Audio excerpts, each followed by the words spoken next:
प्यारे विद्यार्थियों, आप सभी को मेरा नमस्कार। मैं डॉक्टर नेमीचंद कुमावत, सहायक आचार्य हिंदी विषय, राजकीय महाविद्यालय की आपके इस बीए पार्ट थर्ड विषय हिंदी साहित्य के द्वितीय प्रश्न पत्र की आज की इस ऑनलाइन कक्षा में मैं आप सभी का हार्दिक स्वागत करता हूं। प्यारे विद्यार्थियों, आपका जो पाठ्यक्रम है उसमें दो पाठ्य पुस्तकें लगी हुई हैं। एक उपन्यास है जो मेहंदी को रंग, मृदुला सिन्हा जी के द्वारा रचित, और एक कहानी संचयन यानी कहानी संग्रह की एक पुस्तक है जिसके संपादक हेतु भारद्वाज जी हैं। और हाल ही की जो अभी ऑनलाइन कक्षाएं हो रही हैं उन ऑनलाइन कक्षाओं में हमने आपकी कहानी संचयन में संकलित कहानियों को हम पढ़ते आ रहे हैं। आरंभिक 4 कहानियों को हम पढ़ चुके हैं।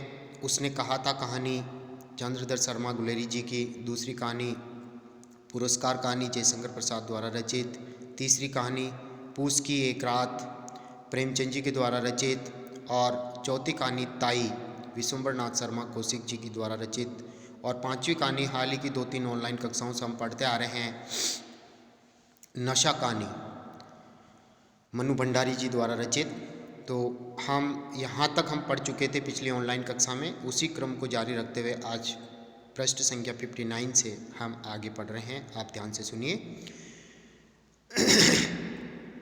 पत्ते हवा में लटक रहे थे, हालांकि इस पैराग्राफ को हम पढ़ चुके हैं।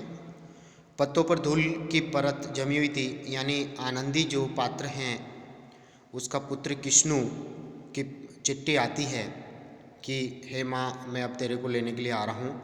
तो चिट्ठी आ जाती हैं और माँ इंतज़ार करती हैं कि किष्णु अब आने वाला है।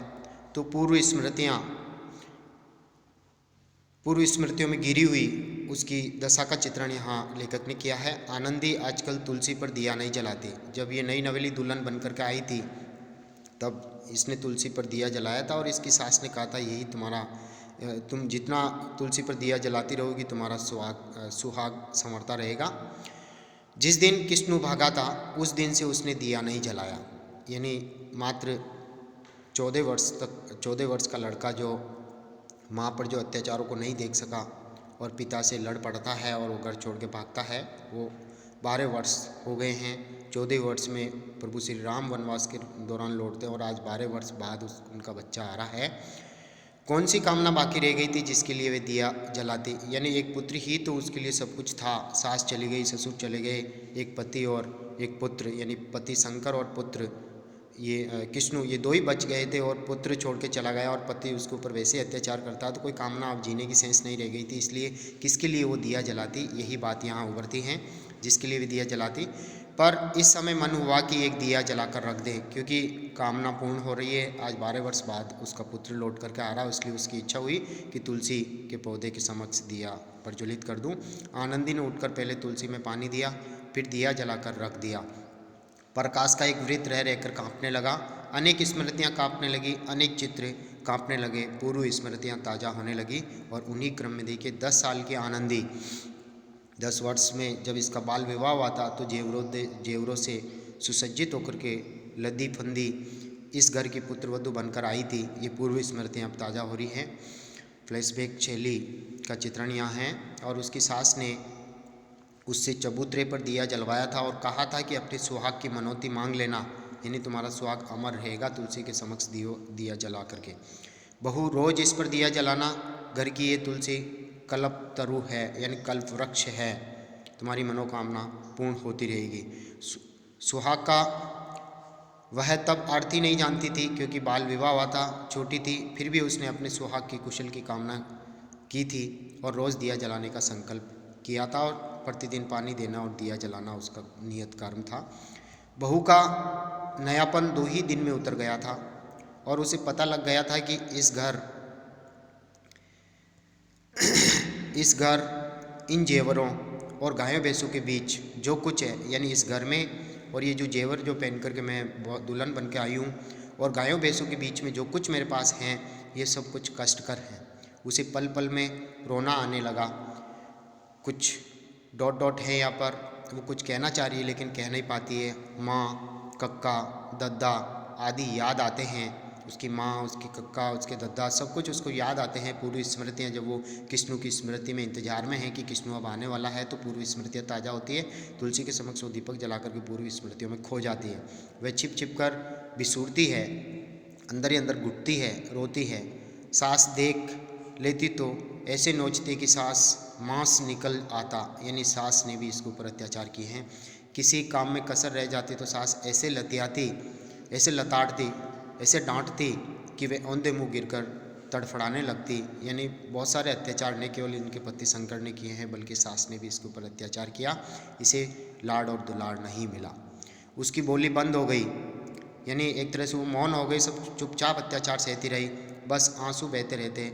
यानी कहने का तात्पर्य जो असहनीय पीड़ा है उसके रूप में आंसू झरते रहते थे। और आंसू बहाते बहाते एक दिन उसे एक नया ज्ञान हुआ कि ये एहसास उसकी जीवन की कर्णधार नहीं है। नया एहसास इसलिए हुआ कि उसकी जीवन की जो नैया जिसके सहारे चलनी है वो सास के सहारे नहीं, बल्कि उसके पति के साथ, शंकर के साथ चलनी है। शंकर ही उसकी जीवन का कर्णधार है, शंकर उसकी जीवन का कर्णधार है। और वह उस दिन की तरह उस दिन की राह में समय काटने लगी जब उसका असली कर्णधार उसका भार संभालेगा। वह दिन तो जल्दी ही आ गया, पर कर्णधार भार संभालने के बजाय भार बन गया। ऐसा भार जिसे ढोने के लिए उसे अपने कंधे बड़े कमज़ोर लगे। शंकर घर का इकलौता लड़का था, यानी इसके जो पति हैं, पिता थे नहीं। माँ के पास बेटे के अवगुण देखने वाली आंखें नहीं थी कि बेटा शराबी है और कितने अवगुण हैं, कितना अत्याचार बहू पर करता है। ऐसी दूरदृष्टि सास के पास नहीं थी, यानी शंकर की माता के पास नहीं थी। उसे सही रास्ते पर लाने वाला कोई अंकुश नहीं था, यानी किसी तरह का कोई नियंत्रण बंधन उसके ऊपर नहीं था। इसलिए वो पीने का आदी हो गया।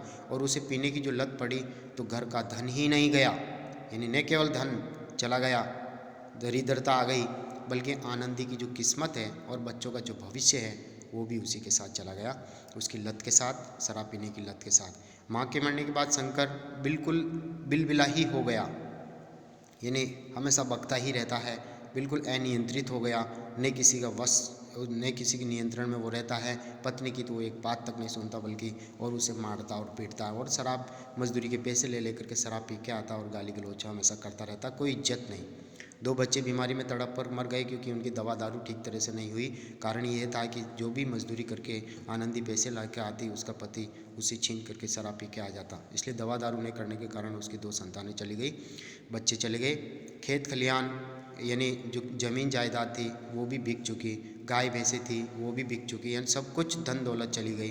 अब दरिद्रता शेष रह गए शंकर और कृष्ण, यानी कहने का तात्पर्य शंकर सर्वोपरि और उसका एक पुत्र ही मात्र 2 बचे हुए, बाकी परिवार के सब सदस्य और धन दौलत सब इस चले गए हैं, समय अनुसार सब समाप्त हो जाते हैं। कृष्ण को छाती से लगाए लगाए हुए काम करती, यानी बच्चा जब छोटा था, न हाथ रुकते न आंसू, यानी बहुत मेहनत मजदूरी इसने की, बहुत कष्ट सहा, ऐसे नहीं पीड़ा इसने भोगी। शंकर या तो सोता या फिर नशे में उत्पात मचाता, या तो वो सोता रहता या फिर नशा करके आता है तो उत्पात मचाता, और एक तरह से वो मारता और पीटता आनंदी को, वो मार खाती रहती और कृष्णु भी साथ साथ मार खाता। 14 साल का कृष्णु एक दिन तेज में आ गया, गुस्से में आ गया, जोश में आ गया और बाप पर झटक पड़ा। कक्का, तुमने माँ के हाथ लगाए तो मैं तुम्हारा खून पी जाऊँगा। इस तरह से बेटे ने प्रतिक्रिया की जब माँ पर वो उसका पिता अत्याचार कर रहा था तब। मैं सच कहता हूँ तुम्हारा खून पी जाऊँगा। और वह बाप से जूझ गया, यानी बाप से लड़ पड़ा। और मैं तेरे हाथ जोड़ती हूँ कृष्णु, तू हट जा। और साथ ही माता का हृदय एक पुत्र के प्रति वात्सल्य भाव उमड़ पड़ता है और वह हाथ जोड़ कर के कहती है कि बेटा तू हट जा, तू मेरे सामने से हट जा, तुझे मेरी सिर की सौगंध है जो तू कक्का पर हाथ उठाए, यानी अपने पिता पर हाथ मत उठाना, तू हट जा कृष्णु, हट जा। और कृष्णु हटा तो ऐसा हटा कि 12 साल तक उसने मुंह तक नहीं दिखाया, यानी वो घर छोड़ करके भाग गया। आनंदी शंकर के पैरों पर गिर गिर कर रोई, बोली मेरे बेटे को ढूंढवा दो, क्योंकि बेटा घर छोड़ करके भाग गया है। और एक माँ का जो है अपने पुत्र के प्रति, बेटे के प्रति कितना प्रेम होता है, बिना बेटे के वो जी नहीं सकती, न खाना खा सकती, न पी सकती, न सो सकती, न रह सकती है। तो मेरे बेटे को ढूंढवा दो, मैं उसे लेकर के कहीं चली जाऊंगी, उसके बिना मुझसे जिंदा नहीं रहा जाएगा। तो ये एक माँ की पीड़ा यहाँ उभरी है। मैं तुम्हें जिंदगी भर पीने को दूंगी, यानी आनंदी ने अपने पति को कहा, जिंदगी भर मैं मेहनत मजदूरी करके तुझे शराब पीने के लिए पैसे दूंगी, लेकिन तू मेरे दुलारे बेटे को लेकर के आ जा, उसको ढूंढ के लेके आ जाओ। अपना हाड़ गला गला कर पीने को दूंगी, यानी मेहनत मजदूरी करके तुम्हें पीने के लिए सुख सुविधा दूंगी, तुम मेरे किस्नू को ढूंढ दो। पर शंकर ने किस्नू को ढूंढा और न आनंदी मरी। हाँ, हाड़ गला गला कर वह पिलाती रही और शंकर पीता रहा। यानी जिंदगी भर, कहने का तात्पर्य इन 12 वर्षों में वह बहुत ही अत्याचार सहन करते हुए मेहनत मजदूरी करती रही, हाथों में छाले पड़ जाते थे, भूखी प्यासी, लेकिन पैसे कमाए और शंकर उसको उन पैसों को लेकर के शराब पी जाता, यानी शंकर को पिलाती रही। हाँ, मेरा बटुआ रख लेना जरा। और यहाँ अब यह कहानी एक नया मोड़ लेती है कि जिसका पत्र आया था किस्नू बेटे का, और वह बेटा आज घर पे आ गया है। और इतनी देर पूर्व स्मृतियों में आनंदी खोई हुई थी और बेटा आकर के वो नहाने धोने की तैयारी करता है और वो माँ को आकर के अपना बटुआ पर्स दे देता है। माँ, मेरा बटुआ रख लेना जरा। बटुआ थमाकर धोती कंधे पर डाल किस्नू नहाने चला गया। आनंदी का मन हुआ था, कह दें मेरे पास बटुआ मत रख किस्नू, यानी क्योंकि बटुआ रखा तो पिता आएगा, शंकर आएगा और उनमें से पैसे मांग के ले जाएगा, नहीं तो ये सारे के सारे पैसे अभी वो ले जाएंगे। पर उससे कुछ कहा भी नहीं गया था, कहने की हिम्मत भी नहीं हुई थी। किस्नू घर से अभी निकला भी नहीं था, यानी घर से बाहर निकला ही नहीं था कि शंकर सामने आ गया। नहा धो करके किस्नू गांव में सैर करने के लिए जाने वाला था, लेकिन अभी तक नहीं निकला और शंकर सामने आ गया था। निकाल रुपए, और अपनी पत्नी से कहने लगा, आनंदी निकाल रुपए, तू सोचती है सारी कमाई तू अकेली ही हड़प लेगी, यानी मेरा बेटा कमा के लेकर आए तो सारी कमाई तेरी अकेली की नहीं है, तू अकेली हजम नहीं कर जाएगी, बेटे का पैसा अकेले अकेले नहीं पचेगा, वे मेरा भी बेटा है, निकाल पैसे, दे मुझे पैसे। कांपते हाथ से आनंदी ने 2 रुपये निकाल कर दे दिए, और अंदर कितने रुपए हैं उसने झांक कर भी नहीं देखा, यानी पर्स में कितने रुपए बेटा कमा करके लाया इसने देखा तक नहीं। और शंकर के पैसे मांगने पर आनंदी ने 2 रुपये निकाल के दे दिए, और वे किस्नू से कह देगी कि उसी ने रुपये निकाले हैं, यानी सच्चाई भी बता देगी कि मैंने ही 2 रुपये निकाले हैं, उसे ज़रूरत थी इसलिए मैंने निकाल ली। लेकिन शंकर को क्या कभी समझ नहीं आएगी ये बात कि वह पीकर आएगा, वैसे ही बकेगा झकेगा, क्या सोचेगा किस्नू, यानी किस्नू आज इतने 12 वर्ष बाद लौट कर आया तो वो सोच रहा होगा कि पिता ने शराब छोड़ दी होगी, जब पैसे ही नहीं दे तो शराब पीता कहाँ से। अभी तक किस्नू ने नहीं पूछा था कि कक्का अब भी पीते हैं या उन्होंने छोड़ दिए, क्या पूछे, पीने वालों की सूरत ही बता देती है। यानी आनंदी को यह आभास है कि पुत्र पूछेगा, लेकिन उसने पूछा कुछ भी नहीं। लेकिन पीने वाले जो है वो अपनी शक्ल सूरत से भी बता देते हैं कि मैं पीता हूँ। पर क्या आज ही वह सब नाटक फिर होना था? क्यों उसने रुपए दिए? उसे अपने पर ही क्रोध आने लगा। क्यों उसने रुपए दिए? उसे अपने पर ही क्रोध आने लगा। मना कर देती तो क्या कर लेता? अब उसे डर ही किस बात का है?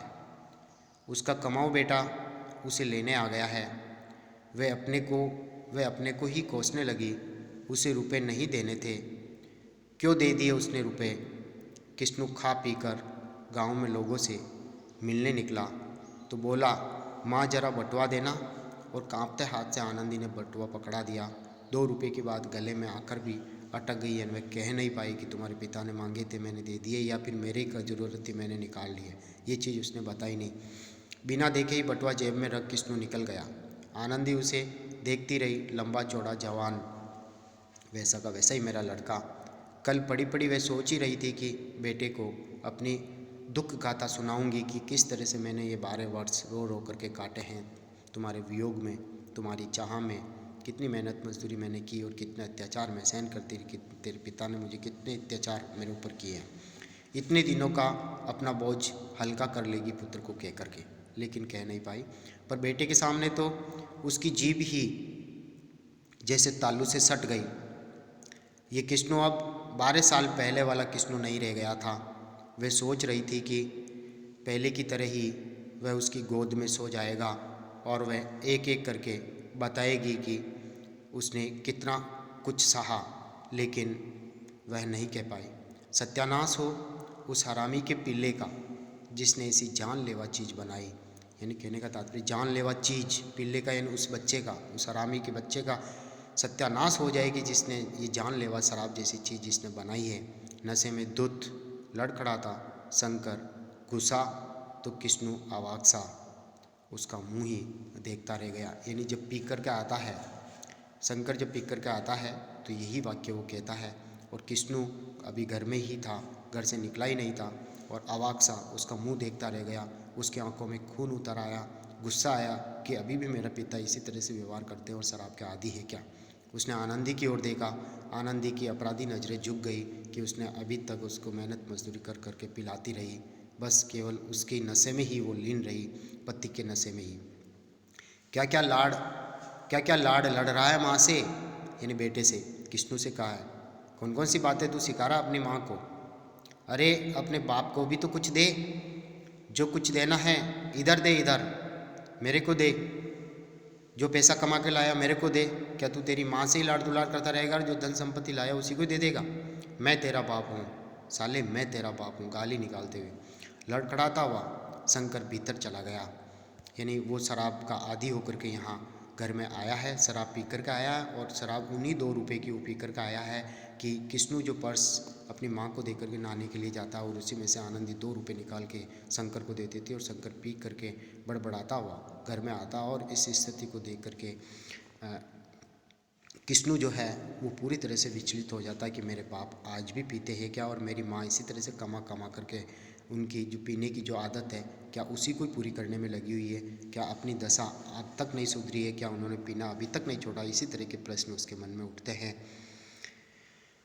तो प्यारे विद्यार्थियों, आज की इस ऑनलाइन कक्षा को हम यहीं समाप्त करते हैं। अगली ऑनलाइन कक्षा इसी क्रम से आगे जारी करेंगे, आगे पढ़ेंगे। प्यारे विद्यार्थियों, आपसे एक आग्रह है कि आप पहली बार यदि यूट्यूब चैनल पर, कॉलेज के इस यूट्यूब चैनल पर इन वीडियोज़ को ओपन करके आप अपनी ऑनलाइन पढ़ाई कर रहे हैं, तो आपसे आग्रह है कि कॉलेज के इस यूट्यूब चैनल को आप सब्सक्राइब जरूर करें, क्योंकि सब्सक्राइब करने पर ही आपकी महाविद्यालय में ऑनलाइन उपस्थिति सुनिश्चित हो सकेगी। साथ ही आप इन वीडियोज़ को लाइक करें, और सब्सक्राइब करने पर इस विषय से संबंधित और वीडियो जो अपलोड किए जाएंगे वो आपके समक्ष उपस्थित होते जाएंगे। अतः आप सब्सक्राइब जरूर करें।